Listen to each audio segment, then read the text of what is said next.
Una vida milagrosa. Capítulo 3. Salvado por los ángeles de Dios. En julio de 2006 planeamos conducir desde donde vivíamos en Wisconsin hacia Nueva York para poder visitar al pastor Ryan y a su familia.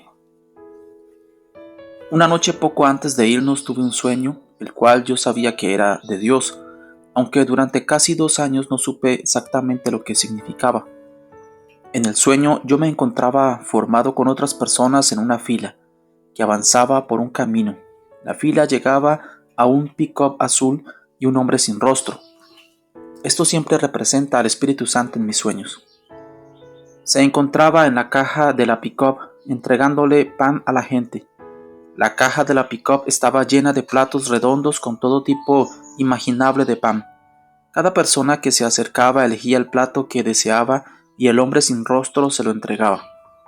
Después de recibir el plato de pan, la gente entraba en un pabellón grande al aire libre en el que había filas de mesas de madera y se sentaban a comer. Cuando llegó mi turno miré todas las opciones, buscando un pan dulce, y me di cuenta de que en la pick-up solamente había un solo plato con ese tipo de pan, de manera que lo elegí felizmente. El pan era de color amarillo miel y estaba glaseado en la parte superior con espirales de canela y pasas.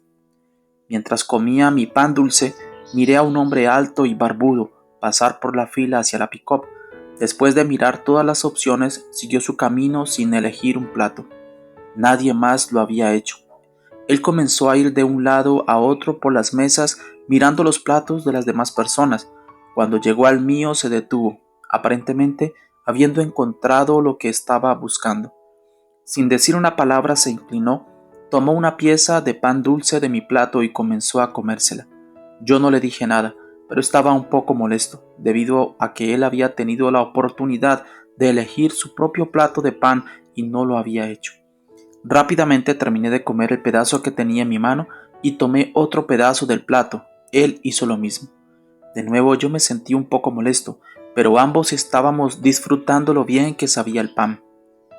Y parecía haber suficiente para ambos. Miré alrededor y me di cuenta de que ahora mucha gente estaba mirando el pan dulce, y temí tener que compartir mi pan dulce también con ellos. En mi sueño, Dios me habló al corazón y me preguntó si yo había hecho algo para obtener el pan o si había sido un regalo. Respondí que era un regalo. Él dijo, debido a que es un regalo, debes estar dispuesto a compartirlo. Desperté e inmediatamente oré por la interpretación del sueño, pero lo único que el Señor me dijo era que se relacionaba con el pastor Ryan. La mañana siguiente llamé al pastor Ryan y le hablé del sueño de principio a fin. Le pregunté qué pensaba que era su significado. Él bromeó y dijo que posiblemente me había ido a dormir con hambre o algo por el estilo. Él no tenía idea de lo que podía significar. La profecía habla. Pocas semanas después conducimos hacia Nueva York para las vacaciones. Mientras estábamos visitando su nueva iglesia, el pastor Ryan nos presentó a los amigos del ministerio, a miembros de su congregación y a otras personas que había conocido desde que se convirtió en pastor. Para mi sorpresa, entró en el lugar el hombre barbudo de mi sueño del pan dulce. Incluso estaba vestido con la misma ropa que en el sueño. El hombre se llama Bruce Carlson y trabajaba en la iglesia a tiempo completo como líder de alabanza, maestro y evangelista. Le hablé acerca del sueño y Ryan confirmó lo que yo le había descrito por teléfono antes de irnos. Con todo y la vestimenta, a todos nos sorprendió esto, ya que no parecía haber ninguna razón real por la que el Señor me hubiera dado el sueño en ese momento. Solo el tiempo diría lo que realmente significaba y cuán profético era. Mientras continuábamos en Nueva York, Ryan me invitó a la reunión de oración de un pastor a la que él acudía semanalmente. Durante la reunión, Ralph Díaz, un pastor conocido por tener un fuerte don de profecía, dijo que el Señor le había dado algunas palabras para mí. Una de las cosas que dijo fue que yo iba a comenzar un poderoso ministerio y que la gloria del Señor nos rodearía al ministerio y a mí. Él dijo también que yo vería ángeles muy pronto y que mientras nos encontrábamos en vacaciones, yo conocería a alguien que sería muy importante en mi futuro. Al término de nuestras vacaciones, regresamos a casa y a nuestra vida normal una vez más. Anoté en mi diario estos sucesos aparentemente extraños y no pensé mucho en ellos, ya que mi negocio de reparación de diésel me mantenía muy ocupado, trabajando muchas horas. La pregunta. El Espíritu Santo comenzó a hacerme una pregunta difícil de vez en cuando durante ese verano. Él continuó preguntándome si yo moriría por hacer avanzar el reino. La pregunta me incomodó bastante, así que cuando la escuchaba, la ignoraba como si no la hubiera escuchado. Es posible que quienes están casados o tienen hijos hayan visto esta táctica antes. Esta pregunta estaba tan fuera de la norma que yo ni siquiera deseaba mencionársela a nadie. Finalmente llamé al pastor Ryan y le dije lo que había estado sucediendo. Su respuesta me cayó por sorpresa. Él dijo que sabía que yo ardía por Dios y que debía decir que sí. Las palabras del pastor Ryan me hicieron sentirme culpable por negarme a responderle a Dios cuando él me había hecho la pregunta. Continué reflexionando al respecto, pero no podía sentir paz ni llegar a una respuesta con la que me sintiera cómodo. Aunque a algunas personas les suene extraño, uno de mis lugares preferidos para tener una conversación con Dios es la ducha. No hay teléfonos, radios, televisiones ni computadoras que me distraigan. Mi esposa, mis hijos e incluso el perro me dejan solo en la ducha. Puedo tener un diálogo con Dios e incluso cantarle alabanza sin tener que preocuparme por lo que digo o por cómo suena. Tampoco tengo que lidiar con ninguna distracción durante años. Ese ha sido mi refugio de intimidad para pasar tiempo de calidad con el Señor. Fue durante una de esas conversaciones en la ducha con Dios que Él me planteó de nuevo la pregunta: ¿morirías por mí para hacer avanzar el reino? Sin embargo, esta vez fue diferente, porque el Espíritu Santo me dijo que yo no podría salir de la ducha hasta que respondiera, ya que había tenido todo el verano para pensarlo. Habíamos construido nuestra casa y, con 6 personas en la familia, habíamos instalado un gran calentador de agua, pero parecía que no iba a ser lo suficientemente grande ese día. Yo no deseaba responder a la pregunta, pero el Señor dijo claramente que no podría salir de la ducha sin una respuesta. De manera que mientras pasó el tiempo yo comencé a apagar el agua fría y a aumentar el agua caliente, hasta que llegué al momento mágico en que el agua fría estaba completamente apagada y el agua caliente ya estaba al tope. Pero de todas formas el agua que salía estaba fría como el hielo. En ese momento incliné lo más que pude la cebolla de la ducha y la volteé hacia el muro. Me coloqué tan lejos como pude y ahora solamente me llegaba una brisa de agua fría. Aunque puedo ser una persona muy necia a veces, puedo darme cuenta que era una situación que no le estaba beneficiando a nadie y decidí que si no respondía pronto, mi piel podría quedarse permanentemente arrugada por el agua tal como estaba en ese momento. Me arrodillé y comencé a orar con todo mi corazón. Le pregunté al Señor cómo es que mi muerte podría hacer avanzar un poco el reino, pero para mi sorpresa, el Señor permaneció completamente callado. Habíamos estado teniendo una gran conversación justo antes, mensaje y respuesta, pero ahora él ya no estaba hablando. En mi corazón yo sabía la razón. Él no iba a decir nada más hasta que yo respondiera lo que él me había preguntado. Él estaba esperando que yo hiciera algo con la última instrucción que me había dado. Antes de narrarle lo siguiente que sucedió, creo que vale la pena mencionar que en la actualidad existen muchos cristianos que dicen no haber escuchado a Dios durante un tiempo. Creo completamente que eso se debe algunas veces a que Él está esperando que hagamos algo con la última palabra que nos dijo. Muy a menudo podemos rastrear el origen de nuestro periodo de sequía en que no escuchamos de Él, a un evento o a una situación en los que elegimos ignorarlo. Si eso lo describe a usted, sepa lo siguiente: Dios desea tener una relación con nosotros y cuando corremos de vuelta hacia Él, Él nos está esperando con los brazos abiertos. Finalmente decidí responder la pregunta y pude decir con completa sinceridad que moriría por hacer avanzar el reino con una condición: que Dios le enviaría un esposo a mi esposa que la amara más que yo y que ese hombre también amara a mis hijos más que yo. Sé que no debemos hacer tratos con Dios, pero visto que la desesperación tiende a provocar tales tendencias en los seres humanos. Yo amaba tanto a mi familia que en algún lugar de mi mente pensaba que esa sería una petición imposible para Dios, que Él hallara a alguien que los amara más que yo. Pero Él respondió inmediatamente que era un trato. Cuando me di cuenta de que él había estado de acuerdo, comencé a llorar amargamente. Ya no me importaba la brisa fría que me tocaba. Cuando salí de la ducha, caminé hacia nuestro guardarropas y miré al interior. La ropa de mi esposa estaba del lado derecho y la mía del lado izquierdo. Mientras permanecía en la entrada, pensé que en algún momento la ropa de alguien más estaría del lado derecho del guardarropas. Miré la casa que construimos y pensé que otro hombre iba a poder disfrutarla. Volteé, miré nuestra cama y sentí náuseas al pensar que otro hombre se recostaría en ella con mi esposa.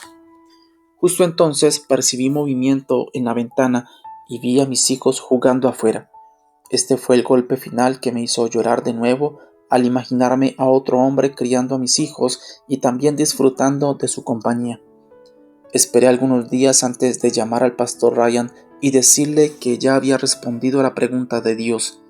Cuando lo hice, él dijo que muy posiblemente era como la historia bíblica de Abraham, cuando Dios le pidió ofrecer a su hijo Isaac. Él creía que era una prueba y que yo la había superado.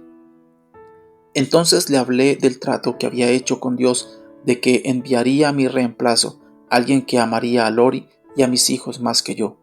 El pastor Ryan era la única persona a quien yo le había mencionado todo el asunto, de manera que le pedí que si me sucedía algo, llamara a Lori y le contara acerca de nuestra conversación cuando me sucediera. Él se rió y me dijo que algo andaba mal, porque eso no le sonaba como algo de Dios, ya que Dios no plantaría temor en mi corazón. La advertencia final. El otoño se convirtió en invierno. El jueves 14 de noviembre de 2006 desmonté el camión que terminaría cayendo sobre mí 2 días después. Había terminado también otro trabajo pequeño ese día. Era tarde cuando llegué a casa del trabajo esa noche. Lori ya había llevado a la cama a los niños, pero me había servido a la cena. Ella calentó el plato en el horno microondas y lo puso frente a mí cuando me senté a la cabecera. El tipo de trabajo que llevaba a cabo a menudo requería fuerza física y después de invertir más de 12 horas al día, yo estaba listo para sentarme y descansar en silencio mientras comía mi cena. Mi esposa, por otra parte, deseaba interactuar con un adulto después de haber estado sola con 4 niños y comenzó a intentar hablar conmigo, pero yo solo estaba ahí sentado y le respondía mientras ella hablaba. Tras hablar un poco durante un rato, ella trajo a colación un tema del que no habíamos hablado antes, y aunque no tenía por qué haber sucedido, me tomó completamente por sorpresa. Dijo que necesitábamos cerrar nuestro negocio inmediatamente y ponerlo en venta. Comenzó a agitarse extrañamente y me rogó que no regresara a trabajar al día siguiente. Continuó diciéndome que estábamos llamados a servir en el ministerio a tiempo completo como familia y que estábamos siendo desobedientes al no hacerlo. Su urgencia al respecto me pareció fuera de tono e irrazonable. En ese momento comenzamos a tener un fuerte desacuerdo. Para aquellos que no están casados, esa es la palabra clave para una acalorada discusión. Le pregunté quién nos pagaría varios miles de dólares en cuentas mensuales si yo dejaba de trabajar. ¿Acaso ella tenía un árbol de dinero escondido en el bosque del que yo no sabía nada? Entonces ella procedió diciéndome que yo era un hipócrita, porque el año anterior ella me había escuchado hablarles a varias personas en estudios bíblicos y grupos de casa que tuvieran fe en Dios, pero que yo no le confiaba a Dios nuestras finanzas. Yo no sé a usted, pero lo único que realmente me enoja de una discusión es la verdad, de manera que estallé, golpeé la mesa con el puño tan fuerte como pude y le dije que me dejara solo. Ella se levantó de la silla y me señaló con su dedo a 2 centímetros de la nariz, repitiendo 3 veces: ¿qué se necesitará para que obedezcas a Dios? 2 días después descubrí lo que se necesitaba para que yo obedeciera a Dios. El accidente. El día del accidente comenzó como cualquier otro día laboral para mí. Había salido de casa temprano esa mañana, en el frío, y había conducido en mi camioneta de servicio que contenía todas mis herramientas y mi equipo, hacia el lugar de la reparación durante casi una hora. Estaba ahí para arreglar una fuga del refrigerante del motor de un camión marca Peterbilt para la carga de árboles talados. Había diagnosticado el problema y desarmado el motor 2 días antes, un martes. Ahora era jueves 16 de noviembre. Las partes de reemplazo que necesitaba para terminar el trabajo habían llegado y pasamos todo el día volviendo a armar el motor dentro de un cálido taller. Me encontraba trabajando con un hombre que era medio tiempo conductor y medio tiempo mecánico de la compañía de tala de árboles, quien me ayudó en todo el trabajo. Al final del día encendimos el motor para revisar la reparación y asegurarnos de que ya no goteaba refrigerante. El camión no estaba completamente armado, pero los problemas técnicos estaban solucionados y el hombre con el que estaba trabajando podía terminar de armar el camión al día siguiente él mismo. Mientras esperamos que el motor se calentara, yo comencé a limpiar mis herramientas y las coloqué en mi camioneta. En tan solo unos minutos yo me encontraría conduciendo a casa y ya ansiaba terminar para comer la cena. El hombre se colocó detrás de mí y me dio unas palmadas en la espalda. Me preguntó si podía revisar una cosa más antes de irme. Miré el reloj y vi que eran alrededor de las 6:10 de la tarde. Dijo que el aceite se había estado filtrando al motor durante mucho tiempo, pero que no podía encontrar de dónde venía la fuga. Le pregunté en dónde se encontraba la filtración. Él señaló la parte frontal del motor, en la parte inferior. Este camión en particular era convencional o de punta larga, lo cual significaba que tenía capó y guardabarros. Al frente del camión se encontraba un parachoques cromado, alto y ancho. Si veía debajo del parachoques, hacia la parte trasera del camión, podía distinguirse que la parte más baja era el eje delantero que va entre las dos llantas delanteras. Se llama barra estabilizadora, porque después de ajustarse a las llantas, inmediatamente baja y queda cerca del suelo, de lado a lado, horizontalmente. Este eje pesa unas 5 o 6 toneladas, sin el camión encima, de manera que las 10.000 a 12.000 libras descansan en las dos llantas delanteras. El hombre con quien estaba trabajando había quitado el riel del asiento del copiloto para que el montacargas pudiera estar lo suficientemente cerca del motor, de manera que yo levantara el bloque de cilindros y lo colocara de nuevo. Para mover el riel delantero, él había puesto el gato hidráulico debajo del eje frontal y lo había elevado hasta que la llanta se separara del suelo y pudiera ser removida. Lamentablemente no había ningún gato o soporte de ningún tipo en el eje en ese momento, y todo el peso yacía sobre este pequeño gato hidráulico. Con el fin de encontrar la fuente de fuga de aceite, yo tuve que colocarme debajo del camión de manera que me recosté boca arriba en su carro deslizador y comencé a deslizarme debajo de la defensa delantera, de frente. Antes de entrar completamente debajo del camión, me detuve y le pedí que subiera a la cabina para revisar la temperatura del motor. Entonces continué deslizándome por debajo del camión hasta que mi cabeza quedó frente al motor encendido y mi estómago justo debajo del eje. Cuando el hombre se subió a la cabina, el camión se movió ligeramente y yo percibí el movimiento con la vista periférica de mi ojo izquierdo. Giré mi cabeza justo a tiempo para ver que el gato se meneó y se voló de debajo del eje, como un cohete. El eje chocó con el concreto con un tremendo golpe y al hacerlo cayó en mi parte media directamente como una guillotina, aplastando la mitad de mi cuerpo. Dios envía a sus ángeles. Sin pensar tomé el eje en forma de I e intenté levantarlo para sacar mi cuerpo. La masa de 10.000 a 12.000 libras no se movió y entendí la cruda realidad de lo que acababa de suceder. Tan pronto como el eje cayó sobre mí, clamé 2 veces desde lo profundo de mi alma: Señor, ayúdame. En el impacto, la sangre se había golpeado en mi garganta, por dentro, y había entrado en mi boca, de manera que giré la cabeza para escupir la primera hemorragia. Con temor miré hacia mi abdomen, donde había caído el eje, y pude ver que había un espacio de 1 pulgada de aire entre la parte inferior del eje y el concreto, del lado izquierdo de mi cuerpo, y aproximadamente 2 pulgadas de espacio del lado derecho de mi cuerpo. Con esto supe que el lado izquierdo de mi cuerpo había quedado aplastado a 1 pulgada de ancho y el lado izquierdo a 2 pulgadas aproximadamente. También entendí que como el eje tenía 6 pulgadas de ancho de adelante hacia atrás, aunque no pudiera ver la parte inferior de mi cuerpo, yo sabía que estaba aplastado de las costillas hacia la pelvis de un lado al otro. El conductor bajó de la camioneta y llamó a emergencia 911 antes de intentar quitarme el camión de encima. Él ya no podía meter el gato debajo del eje porque éste ya se encontraba sobre el pavimento, de manera que colocó el gato bajo el resorte de placas del lado del copiloto y comenzó a levantarlo. Le pedí que no colocara ahí el gato porque temía que se resbalaría de nuevo debido a la curva del resorte. Él no tuvo opción y continuó levantando a pesar de mi inquietud. Una vez que me quitó el camión de encima, miré hacia abajo. Recuerdo haber pensado que parecía como un personaje animado a quien le había caído algo pesado encima y se había aplanado como papel. Era difícil creer que lo que acababa de suceder era real, pero el increíble dolor que sentía lo comprobaba. Le rogué que me sacara de debajo del camión, pero él no podía saber por mi grosor si mi columna se habría fracturado, de manera que se negó a moverme, por temor de lastimarme todavía más.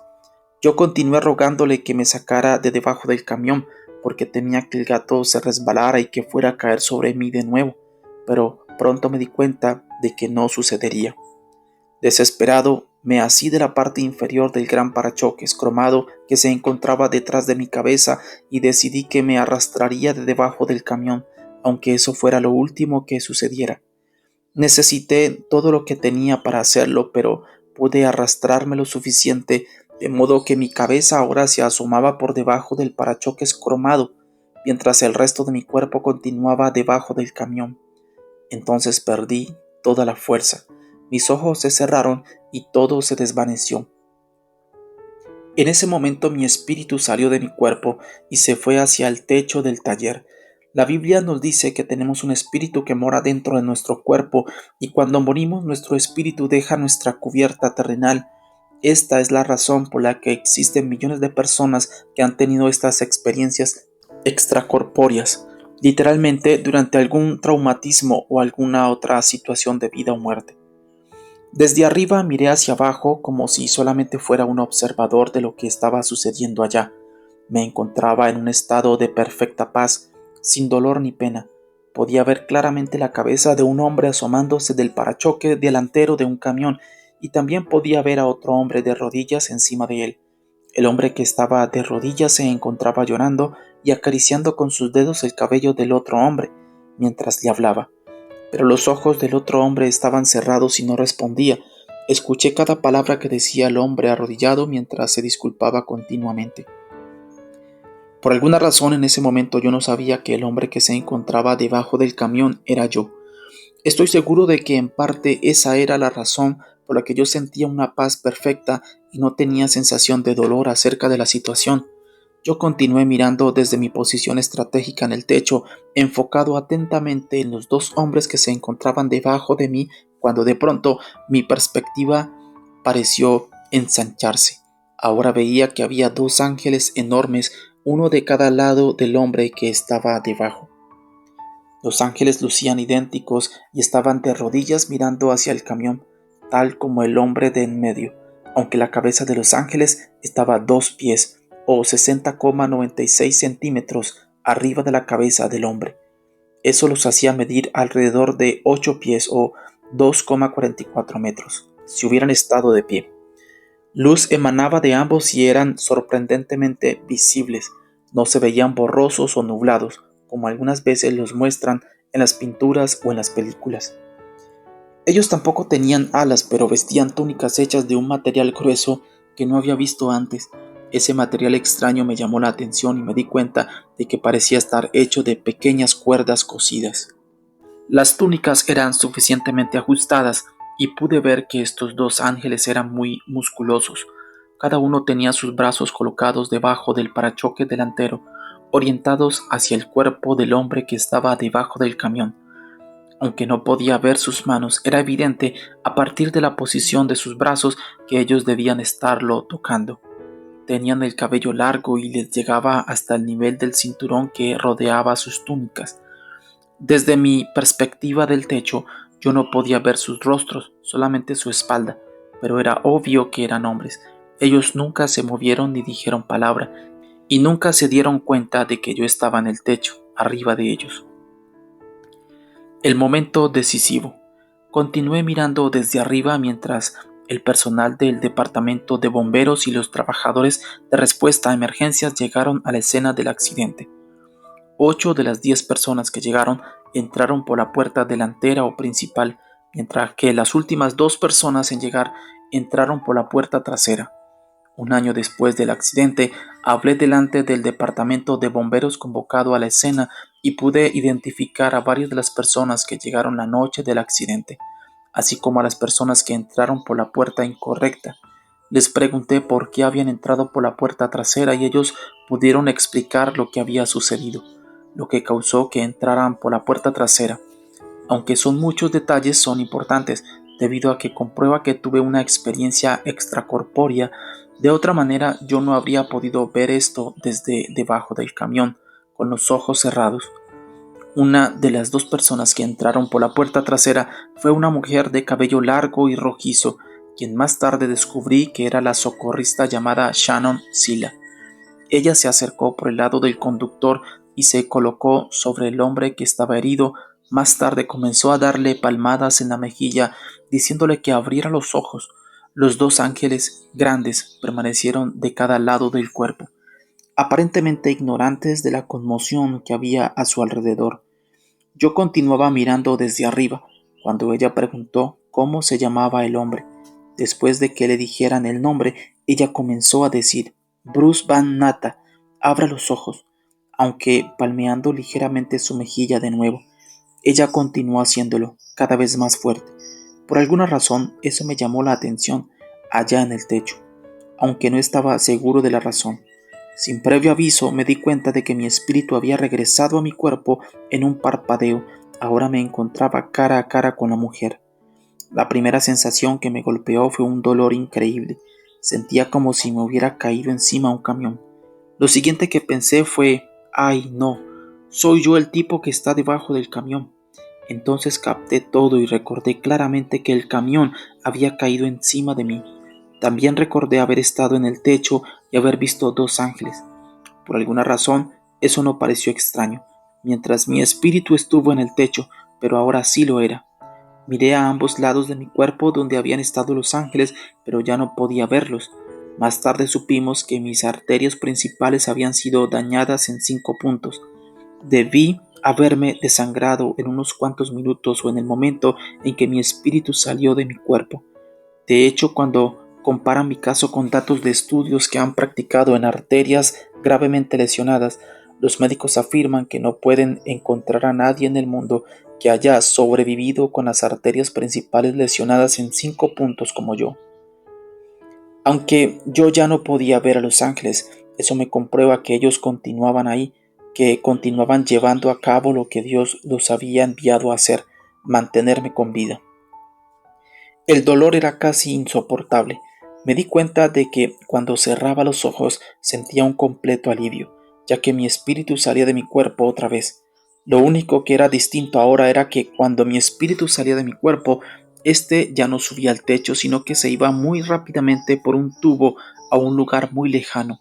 Cuando esto sucedía, Shannon comenzaba a golpetear mi mejilla y a llamarme de nuevo hasta que abría mis ojos.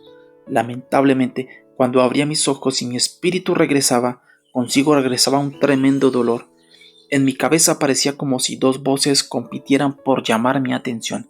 Una era fuerte y brusca y continuaba diciéndome que cerrara mis ojos, que me rindiera y muriera, ya que de todas maneras me iría al cielo.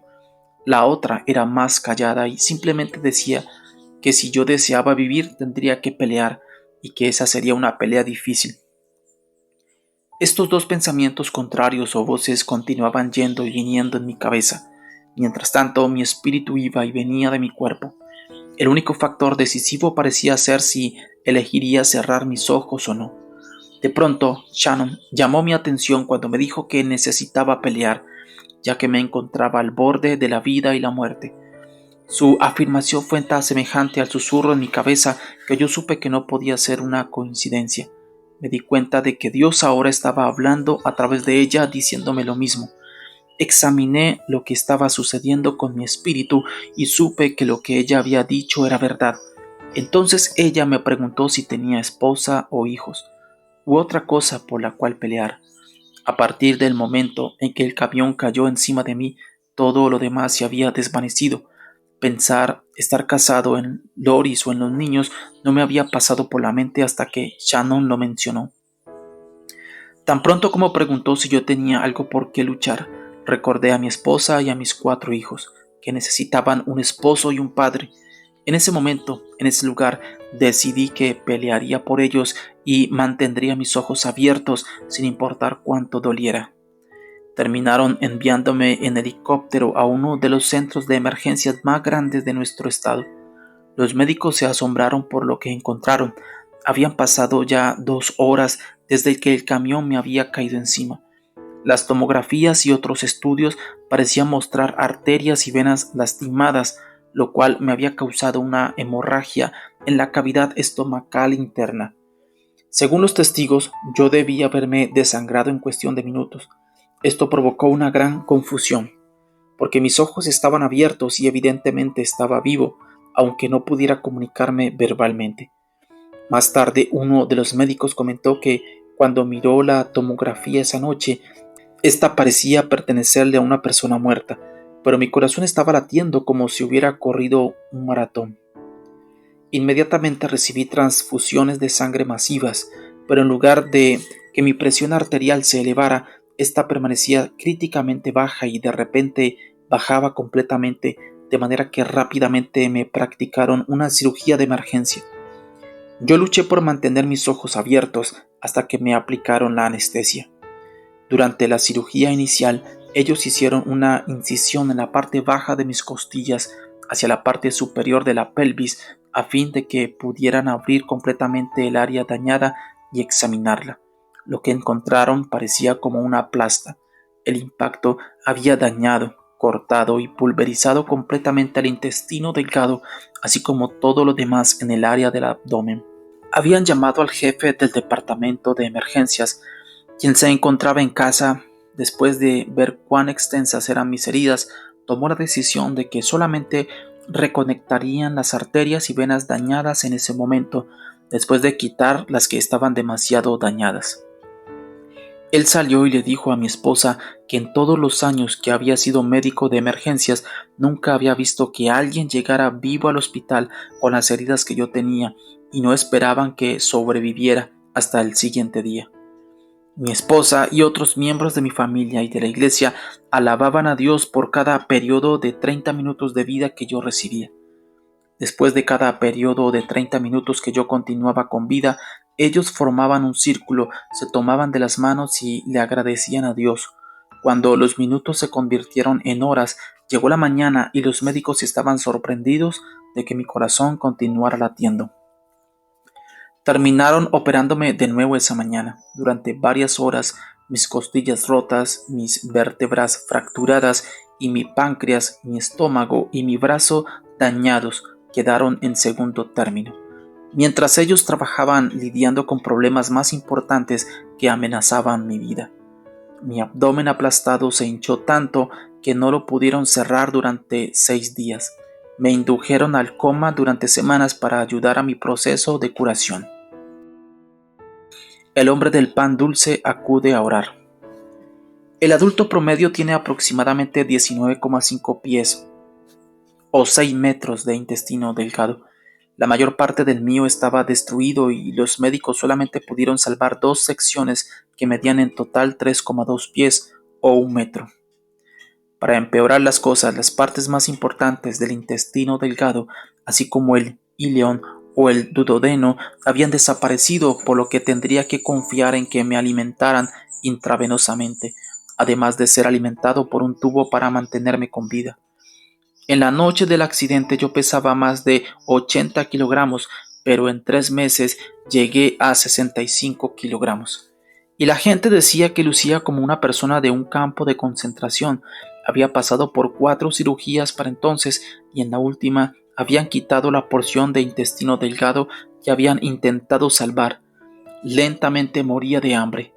Un día un médico entró y nos dijo que me mantendría con vida durante el siguiente año o año y medio máximo, a través de intravenosas, ya que la pequeña parte del intestino que me habían dejado no podía absorber los nutrientes necesarios. Mi esposa y otras personas habían puesto mi nombre en listas y cadenas de oración en todo el país, incluyendo la iglesia de mi amigo, el pastor Ryan. Después de que nos dijeran que no esperaban que viviera durante mucho tiempo, aumentó la intensidad de las oraciones, ya que cada día continuaba perdiendo peso. Una mañana, el Señor despertó a Bruce Carlson, el hombre que el Señor me había mostrado en el sueño del pan dulce antes de que lo conociera durante mis vacaciones, y le dijo que volara a Wisconsin y que orara por mí. Cuando le dijo a su esposa lo que pensaba que había escuchado, ellos terminaron decidiendo que con toda seguridad había sido algo emocional y no Dios, ya que había gente con quienes asistíamos a la iglesia que orarían por mí. La mañana siguiente, a la misma hora, el Señor lo despertó de nuevo y comenzó a poner en su corazón que comprara un boleto de avión y que volara a Wisconsin para orar por mí, y que si lo hacía, Dios iba a llevar a cabo un milagro. Esta vez fue obediente y terminó comprando el boleto y voló desde Nueva York para orar por mí. Algunos amigos de mi iglesia lo recogieron en el aeropuerto y lo llevaron al hospital. Entonaron algunas canciones en la habitación y Bruce oró más tarde. Comenzó pidiéndole al Señor que me sanara y dijo que él estaba sumando sus oraciones a todas las demás oraciones que ya se habían elevado por mí en el país. En ese momento colocó su mano en mi frente y comenzó a orar en una manera diferente a la que todos los demás habían orado por mí. Él le habló a la montaña como Jesús nos enseñó a hacerlo y utilizó la autoridad que nos ha sido otorgada a todos los creyentes. Mi montaña era un problema físico provocado por la falta de intestinos, de manera que simplemente dijo con poder: intestino delgado, te ordeno que crezcas sobrenaturalmente ahora en el nombre de Jesús. Cuando dijo eso sentí como si hubiera salido electricidad de su mano hacia mi cuerpo. Parecía como si yo hubiera sido tocado por un alambre eléctrico y me hubiera dado una descarga. Pero en lugar de permanecer en el punto de contacto, la electricidad corrió hacia mi estómago. Miré a Brian Strong, uno de los amigos que había traído a Bruce Carlson al hospital, y le dije que sentía como si una serpiente se hubiera desenroscado en mi estómago, ya que era la única manera en que podía expresar lo que estaba sintiendo. Mi peso se niveló inmediatamente y antes de que pasara mucho tiempo comencé a subir de peso, lo que intrigó a los médicos. Me practicaron varios análisis y descubrimos que Dios de verdad había llevado a cabo otro milagro asombroso. Y no solamente un milagro de sanidad, sino un milagro creativo.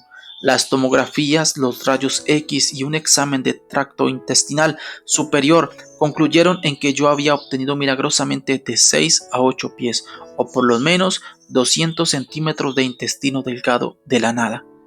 Esa es la razón por la que continúo vivo 6 años después y por la que puedo tener una vida normal y ahora tengo una expectativa normal de vida.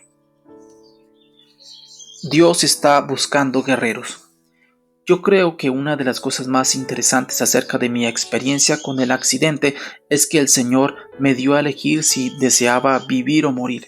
Claramente fue el enemigo quien me dijo que me rindiera y muriera, porque Él siempre promueve la muerte. El Espíritu Santo dijo que si deseaba vivir entonces tendría que pelear. Dios es un Dios de libre albedrío y Él siempre lo ha sido. Desde el jardín del Edén, Él fácilmente pudo haber detenido a Adán y a Eva de comer el fruto, pero debido a que Él les había otorgado un libre albedrío, les permitió elegir. De igual manera, Él le da libre albedrío a la gente para elegir en la actualidad. Nosotros elegimos si creeremos en Él como nuestro Señor y Salvador o no. Nosotros elegimos si creemos en todas las promesas de la Biblia o solamente en algunas. Nosotros elegimos si seremos guerreros o pelearemos la batalla de la fe o no. La noche del accidente Él solamente me dio la opción de vivir o no, pero también me advirtió que si deseaba vivir, yo tendría que luchar y que esa sería una batalla dura. Dios nunca nos miente como lo haría algún evangelista bien intencionado cuando nos hacemos cristianos. Eso no significa que nuestra vida ahora sea fácil.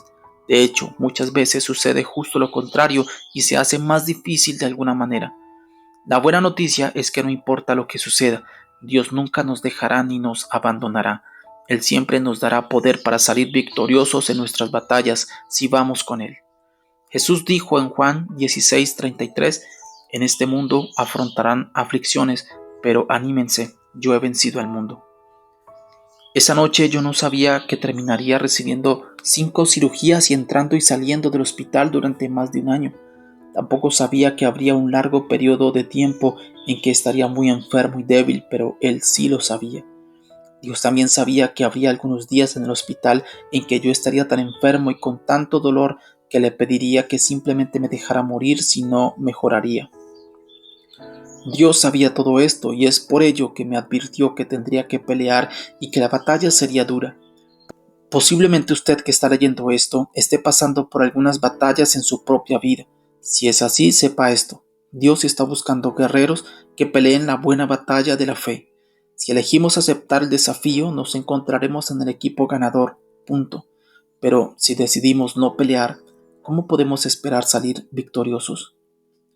Cuando David apareció en el valle de Elá el día que peleó con Goliat, todo el ejército israelita ya había estado ahí durante 40 días y ni un solo hombre se había atrevido a pelear contra el gigante. Todo lo que Dios necesitaba era una persona que tuviera fe en que Él haría lo que había prometido. Cuando el pequeño pastor dio un paso al frente con esa fe, Dios lo utilizó para vencer al gigante. Algunos días es posible que el gigante que esté enfrentando luzca demasiado grande, demasiado malo o bastante fuerte, pero es ahí cuando tenemos que saber que el Dios a quien servimos es mucho mayor y mucho más fuerte que cualquier enemigo que podamos enfrentar. O posiblemente el problema sea que no nos sentimos como guerreros. Algunas veces nos sentimos más tímidos que valientes o más suaves que fuertes. Si ese es el caso, entonces reciba el mensaje que se encuentra en 1 de Juan, capítulo 4, versículo 4. Dice que el que está en nosotros es más poderoso, es más grande que el que está en el mundo. Así es, Dios mora en usted, un creyente, y no hay nadie a quien Él tema. Tampoco hay alguien que sea más poderoso o más grande que Él. Él solamente pide que le creamos a Él y en sus promesas. El Rey de Reyes está de nuestro lado y está morando en nosotros, de manera que si no nos sentimos como guerreros no importa, porque Él es más grande y Él mora dentro de nosotros. Saber esto no solamente afectará nuestro futuro, sino también el futuro de quienes Dios ha puesto en nuestra vida. A menudo me pregunto qué me habría sucedido si Bruce Carlson no hubiera escogido decir sí cuando Dios le pidió que fuera un asesino de gigantes y volara a Wisconsin para orar por mí. No exageraría al decir que si el Señor no hubiera enviado a nadie más, yo me habría agotado hasta morir. Nosotros dependemos unos de otros en el cuerpo de Cristo y nuestras decisiones personales no solo nos afectan a nosotros mismos, sino también afectan a los demás, más de lo que nos damos cuenta. Dios está buscando guerreros y el único requisito que necesita es creer que Él es fiel. Sí, habrá una pelea, pero cuando nos alistamos con el Rey de Reyes, siempre conseguimos la victoria.